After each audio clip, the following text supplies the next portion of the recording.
নুরুল হুদার সঙ্গে মবকারীদের আইনের আওতায় আনতে হবে রিজভী।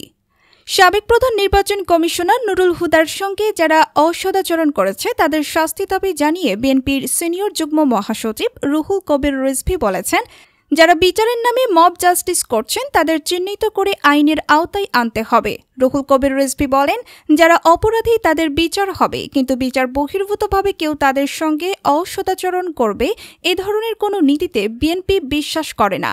সাবেক সিইসির সঙ্গে প্রকাশ্য যে আচরণ করা হয়েছে সেটি নিঃসন্দেহে গর্হিত কাজ। এ ঘটনার সঙ্গে যেই জড়িত থাকুক তার বিচার করতে হবে। বিএনপির সিনিয়র যুগ্ম মহাসচিব বলেন, আদালত প্রাঙ্গণে সর্বোচ্চ নিরাপত্তা দেওয়ার দায়িত্ব সরকারের। এরকম একটি স্পর্শকাতর জায়গায় মানুষ নিরাপত্তা প্রত্যাশা করে, আর সেখানে কেউ বেআইনি কাজ করবে সেটি তো হতে পারে না। বিএনপির এই নেতা বলেন, এই ঘটনাকে কেন্দ্র করে কোনো দল ঘোলা পানিতে মাছ শিকার করতে চাচ্ছে।